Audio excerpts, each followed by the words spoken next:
Hi అండి అందరికీ. ఇప్పుడొచ్చేసి మనము 3 బ్లౌజెస్ అనేది కట్ చేస్తున్నాము. 1, 2, 3 ఈ 3 బ్లౌజెస్‌లో 2 వచ్చేసి స్టార్ నెక్, ఒకటొచ్చేసి రౌండ్ నెక్. ఇవి ఎలా కట్ చేయాలో మనం ఇప్పుడు చూద్దాము. ఇదొచ్చేసి కొలత బ్లౌజు. ఈ కొలత బ్లౌజ్‌ని బ్యాక్ సైడ్ ఇట్లా హాఫ్ టర్న్ చేసుకొని ఇక్కడి నుంచి ఇక్కడ బ్లౌజ్ ఎంత వరకు ఉందో అక్కడికి ఒక మార్కు, 1 ½ ఇంచ్ వరకు ఒక ఎక్స్ట్రా మార్క్ అనేది వేసుకోవాలి. 1 ½ ఇంచ్ ఎందుకు ఎక్స్ట్రా వేసుకుంటున్నాం అంటే, మనం బ్లౌజ్ అంతా కుట్టిన తర్వాత ఎడ్జెస్ కొంచెం ఎక్కువ హెచ్చులు తగ్గులు వస్తాయి కదా! అది నీట్‌గా కట్ చేయడానికి ఒక ½ ఇంచ్ ముక్కాలు భాగం అనేది కటింగ్‌లో వెళ్ళిపోతుంది. అందుకని కొంచెం ఎక్స్ట్రానే పెట్టుకోవాలి. ఇక్కడి నుంచి కింది నుంచి ఇక్కడి వరకు మనం బ్లౌజ్ అనేది గుంచి పట్టుకోకుండా నిదానంగా పట్టుకోవాలి. కింద పావు ఇంచ్ అనేది వదిలేసాము. ఇక్కడ కుట్టు దగ్గర ఒక మార్కు, ఎగస్ట్రా ఫ్యాబ్రిక్‌కి పావు ఇంచ్ ఎగస్ట్రా పెట్టుకోవాలి. ఎగస్ట్రా పెట్టుకున్న తర్వాత ఇక్కడి నుంచి ఒక స్ట్రెయిట్ లైన్ అనేది గీసుకోవాలి. స్ట్రెయిట్ లైన్ అనేది గీసుకున్న తర్వాత ఇప్పుడు మనకి ఇది షోల్డర్ ఉంది కదా! ఈ షోల్డర్ అనేది ఎన్ని ఇంచులు ఉందనేది కొలుచుకోవాలి. ఈ షోల్డర్ అనేది 3 ఇంచులు ఉంది. 3 ఇంచులు ఉన్నప్పుడు మనము ఇక్కడ 2½ ఇంచులు నెక్ అనేది పెట్టుకోవాలి. 3 ఇంచులు షోల్డర్ అనేది మార్క్ చేసుకోవాలి. మార్క్ చేసుకున్న తర్వాత ఇక్కడి నుంచి చంక డౌన్ వచ్చేసి 6 ఇంచులు. ఇక్కడి నుంచి స్ట్రెయిట్ లైన్ మనం ఎగస్ట్రా వేసాం కదా! అక్కడికి ఒక మార్క్ వేసేసిన తర్వాత ఇక్కడ చంక రౌండ్ తిరుగుతుంది కదా! ఇక్కడ 1 ఇంచ్ అనేది మార్క్ చేసుకొని దీన్ని ఇలా రౌండ్ కలుపుకోవాలి. ఇలా కలుపుకున్న తర్వాత బ్యాక్ నెక్ అనేది ఎంత ఉంది, బ్లౌజ్‌ని ఇలా పట్టుకుంటే మనం బ్యాక్ నెక్ అనేది ఎంత ఉందని తెలిసిపోతుంది. ఇక్కడి నుంచి ఇక్కడ బ్లౌజ్ ఎంత వరకు ఉందో అక్కడి వరకు ఒక మార్కు, ఒక పావు ఇంచ్ అనేది పై వైపున ఒక మార్క్ అనేది వేసుకోవాలి. వేసుకున్న తర్వాత పైన వచ్చేసి మనం 2½ ఇంచులు తీసుకున్నాం కదా! ఇక్కడ కూడా 2½ ఇంచులు తీసుకోవాలి. మనం పైన ఖర్చుల కోసం వదిలినాం కదా! అక్కడ తీసుకోవాలి 2½ ఇంచులు. అక్కడ తీసుకున్న తర్వాత ఇక్కడి నుంచి ఇక్కడికి ఒక స్ట్రెయిట్ లైన్ అనేది గీసుకోవాలి.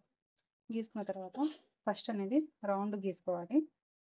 రౌండ్ గీసుకొని మనకి ఈ బ్యాక్ నెక్ అలానే సరిపోయిందా లేదా, మనం వేసిన మార్కు కరెక్టా లేదా అని తెలుసుకోవడానికి ఇవి 2 షోల్డర్స్ జాయింట్ ఉంటాయి కదా! ఈ జాయింట్ దగ్గర నుంచి పట్టుకొని కొంచెం కుట్టు కోసం ఒక పావు ఇంచు వదిలేసి మనం ఇలా రౌండ్ అనేది మార్క్ చేసుకొని ఇలా కొలుచుకోవాలి.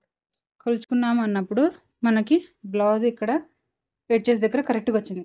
కరెక్ట్‌గా వచ్చిందంటే మనం వేసిన మార్కు కరెక్ట్. వాళ్ళ నెక్‌కి మనం గీసిన డ్రాయింగ్‌కి సరిపోయింది అన్నప్పుడు మనం ఒకదానికి మాత్రమే రౌండ్ నెక్, మిగతా 2 దానిలకి స్టార్ నెక్ అనుకున్నాం కదా!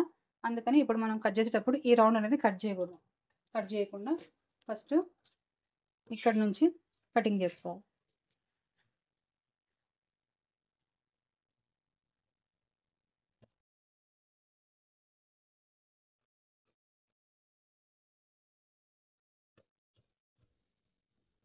ఇక్కడ నుంచి ఇలా కటింగ్ చేసుకున్న తర్వాత ఈ మిగతా క్లాత్‌ని పక్కన పెట్టేసి ఇప్పుడు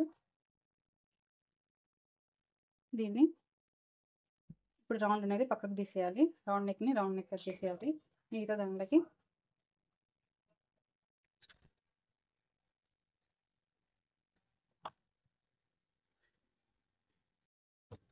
స్కేల్ అనేది ఉంది కదా!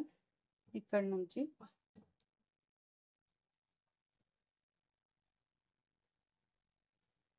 ఈ స్టార్ నెక్‌ని ఇలా గీసుకోవాలి. ఇలా గీసుకున్నప్పుడు మనం స్టార్ నెక్ గీస్తున్నాం కాబట్టి ఇక్కడి నుంచి 3 ఇంచులు అనేది మార్క్ చేసుకోవాలి. ఇక్కడ వెడల్పు. ఎందుకంటే స్టార్ నెక్ మనం గీసాము అంటే ఇక్కడ విడ్త్ అనేది తక్కువ అయిపోయి మెడ అనేది చిన్నగా అయిపోతుంది. ఆల్రెడీ ఈ నెక్కే చిన్నగా ఉంది. ఈ నెక్ ఎంత ఉంది? పావు తక్కువ 9 ఉంది. అంటే మనం కుట్టేంత వరకు 8:30 వస్తుంది. 8:30 వస్తుంది కాబట్టి మనం ఇక్కడ 3 ఇంచులు అనేది తీసుకోవాలి కింద. కింద 3 ఇంచులు అనేది తీసుకొని ఇక్కడి నుంచి ఇలా స్టార్ అనేది గీసుకోవాలి. ఇంకా డీప్ నెక్ తొడిగే వాళ్ళైతే ఇక్కడి నుంచి ఇలా తీసుకొని ఇలా గీసుకోవచ్చు. డీప్ తొడగని వాళ్ళకి 3 ఇంచులు చాలు. అక్కడికి కొంచెం డీప్ అనేది అనిపిస్తుంది వాళ్ళకి. చిన్న నెక్ తొడిగే వాళ్ళకి, లేదు హెవీ నెక్కులు తొడుగుతాం బ్రాడ్‌గా కావాలి అన్న వాళ్ళకి ఇక్కడి నుంచి ఇలా గీసుకొని ఇలా గీసుకోవచ్చు. అర్థమైందా? మనము బ్లౌజ్‌ని ఒకటేసారి కట్ చేసుకోవచ్చు. కానీ నెక్కులు మాత్రం కట్ చేసుకోకూడదు. మనకి ఏ నెక్ కావాలంటారో వాళ్ళు అట్లా ఆ మెథడ్‌లో ఈ నెక్‌ని సెపరేట్ చేసేసి మనకి ఏ నెక్ స్క్వేర్ నెక్ కావాలంటే స్క్వేర్ నెక్ గీసుకోవచ్చు. స్టార్ కావాలంటే స్టార్ గీసుకోవచ్చు. లీఫ్ మోడల్ కావాలంటే లీఫ్ మోడల్ కట్ చేసుకోవచ్చు. ఇంక మనం కట్ వర్క్ కట్ చేయాలన్నా కూడా ఇలానే కట్ చేసుకొని మనం కట్ వర్క్ అనేది క్యాన్వాస్ మీద కట్ చేసుకొని ఇలా అనేది క్యాన్వాస్ దీనిపైన పెట్టుకొని కుట్టుకోవాలి. అంతే. బ్లౌజ్ మొత్తం కటింగ్ అంతా ఒకటే. ఇప్పుడు దీన్ని మనం కట్ చేద్దాము.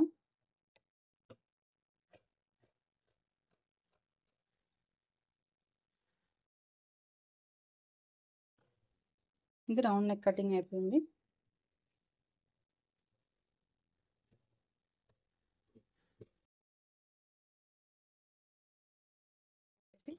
స్టార్ నెక్ కటింగ్ కూడా అయిపోయింది. 2 బ్లౌజులు వచ్చేసి స్టార్ నెక్స్ అయిపోయినాయి.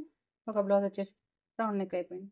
నా వీడియో కనుక మీకు నచ్చినట్టయితే లైక్ చేసి సబ్స్క్రైబ్ చేసుకోండి. థ్యాంక్ యూ అండి.